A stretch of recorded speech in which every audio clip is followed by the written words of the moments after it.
Hey everyone. So as I was going through sewing on my Unit B ones for Andromeda, I was thinking about how I learned to do it and some tricks and tips that I learned as I went about doing all of these Judy Niemeyer patterns. And so one of the tricks that I learned is actually useful in piecing these B1s, and it'll be useful in the B2s as well.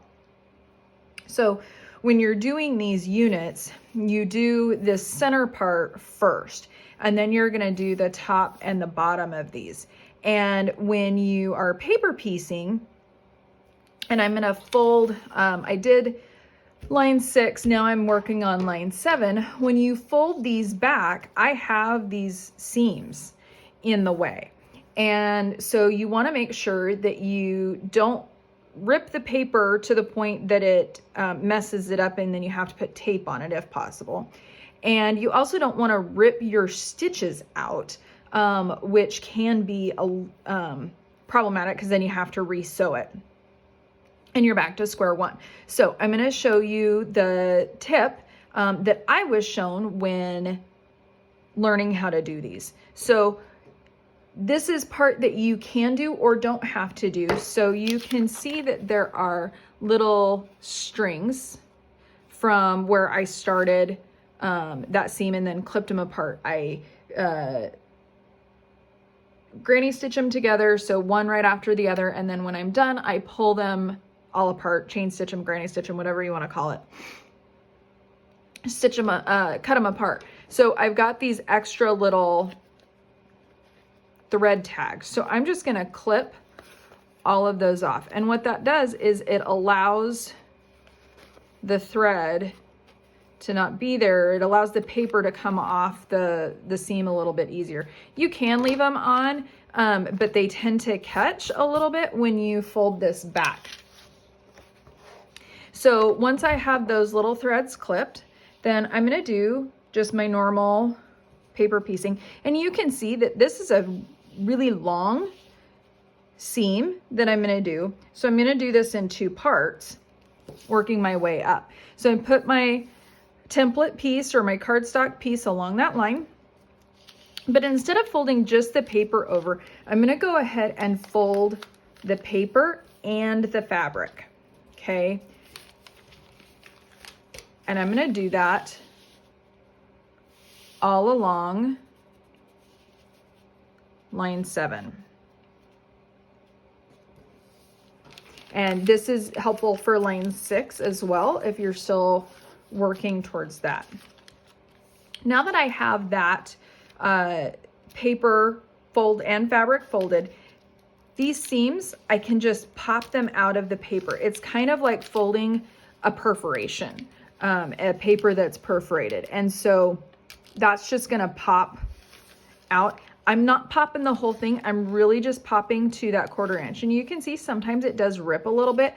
Not a huge deal because it's going to be within that 1/4 inch there, and it's still not ripping the whole paper.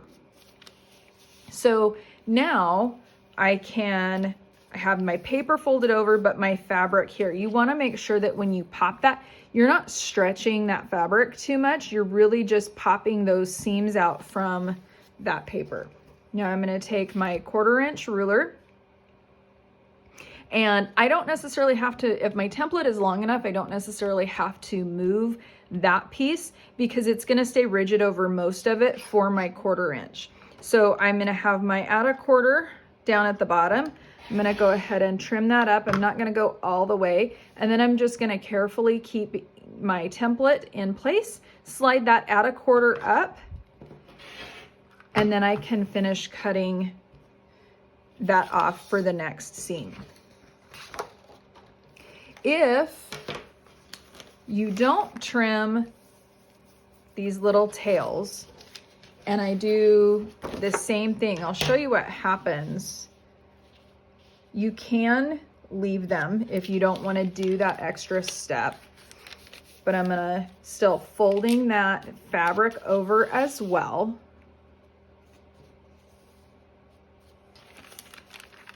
For that, I'm gonna fold that over. But then when I go to pop those seams, I have this tail of thread that I need to pop out. They will get trimmed off when you do that at a quarter, but I have to take a little extra time and pull those thread pieces out so that my fabric will lay flat when I go to cut it. So now I'm going to make sure that that template is back in place. I'm going to fold that paper over, and then I'm going to trim this up again. And like I said, all those little thread pieces get taken off, get cut off when I do that. It just makes it a little harder to pull through the paper. So it's a step you can do if you want to, but it's not a requirement by any means. Okay, so then on these guys, when I line them up, you want to make sure that you have enough fabric on either side. These are pretty nice because when I have this piece of paper folded over and I put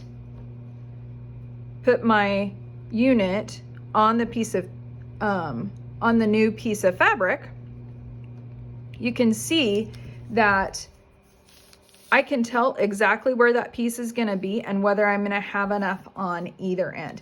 Now on my units, I don't trim right along that black line. I leave a little bit extra. So as long as I know that and I can see where that piece is going to be, then I can see that I have it in the right spot. So that's pretty easy, slick and easy. Now with I have these units sewn and ironed on and completed. I'm just going to show you quickly how to trim these up. So you want to make sure that you are trimming on the outermost solid line, and you want to make sure that you do cut these smart corners. You don't want to skip that step. It's going to be very important when you go to put everything together. So this is pretty simple and easy once you have it ironed. And you're just going to take a ruler, line it up. I need to get a new blade on my rotary cutter. This is not nice. And if your line is too long for your ruler, that's okay. Just do part, slide it up, realign, and finish that out. I always cut my big, longest lines first, and then I'll go back and do my smart corners. I generally don't use a ruler for those. Because they're so short, I'm not gonna get super wonky on those. And so I can just quickly do them without a ruler. Like so.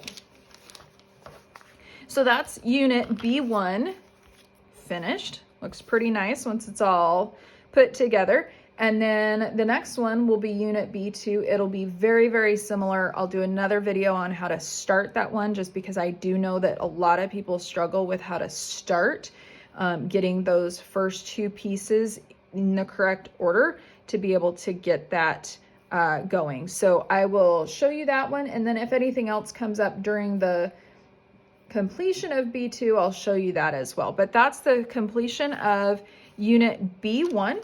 I hope that has helped, and we'll get back to it on B2.